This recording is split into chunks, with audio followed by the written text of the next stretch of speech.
Hello students, once again एक बार पुनः मैं आप लोगों के बीच उपस्थित हूँ। आप लोगों का जो दूसरा पार्ट है जिसके ऊपर मैं चर्चा कर रहा था, दूसरा पार्ट केवल 10 रुपयों के लिए, इसका प्रथम भाग मैंने पिछले वीडियो में आप लोगों के समक्ष भेज चुका हूँ और आज मैं आप लोगों के समक्ष इसी का जो दूसरा भाग है पार्ट 2, उसके ऊपर मैं चर्चा करूँगा, बताऊंगा कि आगे इस पार्ट में, इस कहानी में क्या बताया गया है। ठीक है, तो चलिए इस पार्ट का हम लोग प्रारंभ करते हैं। ठीक है, फिर क्या है, वे मेरे विचार जानते थे। दोनों व्यक्ति में बातें हो रही है, दो व्यक्तियों में। ठीक है, ये जो व्यक्ति है ये मेहमान के रूप में आया है।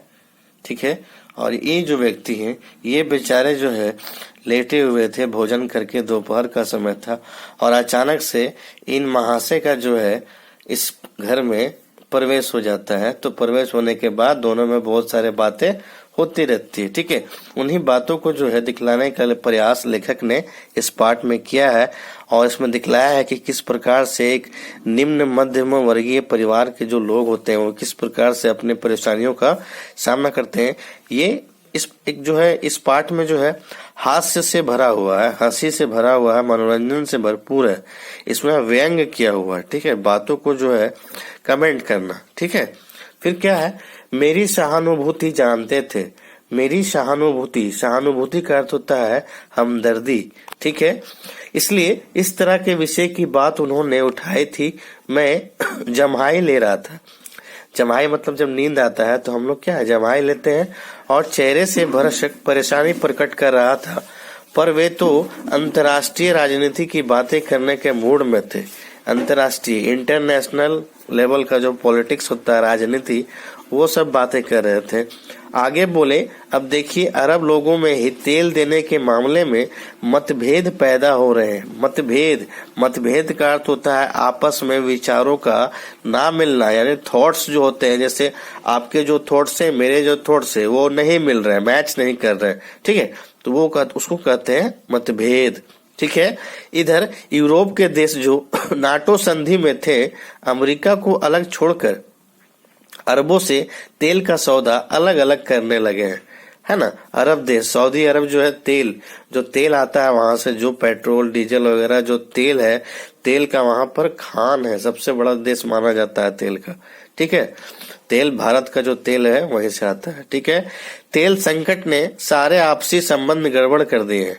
मैंने कहा हाँ ठीक है, मैं उनकी बातचीत में भाग नहीं ले रहा था, पर उनके उत्साह में कमी नहीं थी।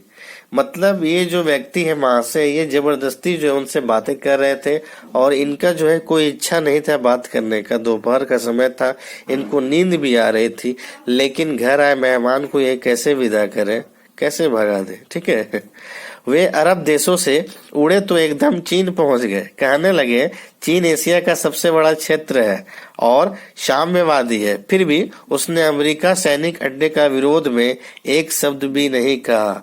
रूस का कहना है कि चीन अमेरिका का समर्थन कर रहा है। बताइए चीन की कैसी गंदी नीति है, गंदी सोच है। मैंने जम्हाई ली, पेट पर हाथ फेरा और कहा, और तो सब ठीक है ना। इस वाक्य का अर्थ होता है कि आप कृपा करके उठकर जाएं, पर इस इशारे को वो नहीं समझे और बोले सब ठीक ठाक है। मतलब ये महाशय जो है, ये इनको जो है भगाने का प्रयास कर रहे हैं कि कैसे ये चले जाए और हम जाकर बिस्तर पर जाकर सो जाए। लेकिन ये जो है इनको जो है अपनी बातों में, अपनी बातों के उलझन में फंसाए हुए हैं। ठीक है, उसके बाद जब मैं बहुत परेशान हो गया, मैंने तंबाकू खाई, मुंह में पीक पड़ी, जिससे सिर्फ हाँ हूँ कर सकूं, जिससे उन्हें लगे कि ये बातें नहीं कर रहे हैं। पर वे चीन से उड़े तो वाशिंगटन पहुंच गए। कहने लगे देखिए यह निक्सन कैसा राष्ट्रपति है, वाटर गेट में फंसा हुआ है, टेप चुरा कर रखे हुए है, अदालत की मानहानि करता है, आकर की चोरी करता है और कहता है कि मैं इस्तीफा नहीं दूंगा। कैसा बेशरम राष्ट्रपति है।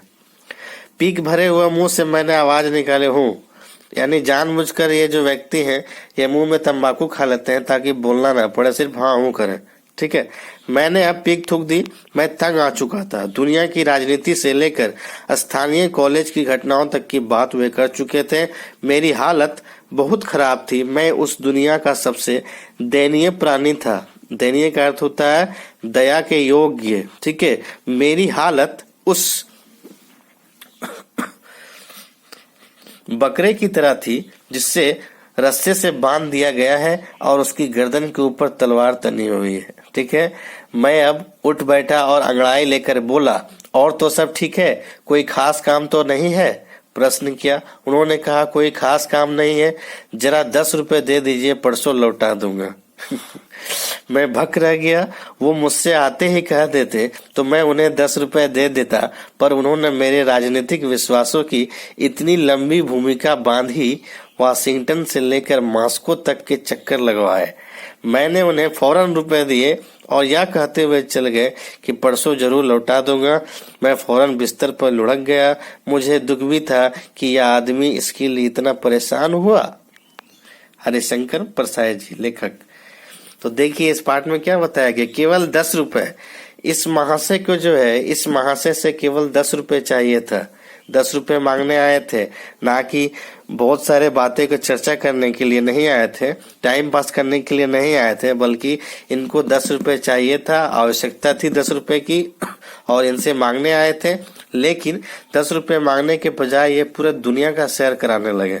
इसलिए ये व्यक्ति कह रहे थे कि केवल 10 रुपए चाहिए था, सिर्फ आकर मांग लेते, मैं दे देता और वो चले जाते और मैं अपने बिस्तर पर गहरी नींद सो जाता। लेकिन 10 रुपए के लिए इन्होंने वाशिंगटन से मॉस्को तक का चक्कर लगवाया। ठीक है, तो ये जो है ये व्यंग्यकार है। लेखक ने बहुत भरपूर तरीके से जो है मनोरंजन तरीके से इस पाठ में दिखलाने का प्रयास किया है। और इस पाठ से यह संकेत भी मिलता है कि बच्चों को जो है व्यंग्य का सार समझाना चाहिए, उनको जो है मनोरंजन भी देना चाहिए। पढ़ाई के साथ साथ खेल कूद के साथ साथ मनोरंजन भी अति आवश्यक है बच्चों के हित के लिए। ठीक है, ऐसा नहीं है कि केवल पढ़ाई ही पढ़ाई करें, केवल पढ़ाई ही पढ़ाई में लगे रहें, ऐसी बात नहीं है। पढ़ाई के साथ साथ आपको सेहत के लिए खेलना कूदना, बातें करना, मनोरंजन करना, कुछ समय के लिए टेलीविजन वगैरह देखना, कुछ समय के लिए, ज्यादा देर नहीं, कुछ समय के लिए, तो ये आपके सेहत के लिए बहुत ही आवश्यक है। पढ़ाई के साथ साथ अति आवश्यक क्या है, खेल कूद और मनोरंजन। ठीक है, तो फिलहाल मैं अपनी वाणी को यहीं समाप्त करता हूँ। धन्यवाद।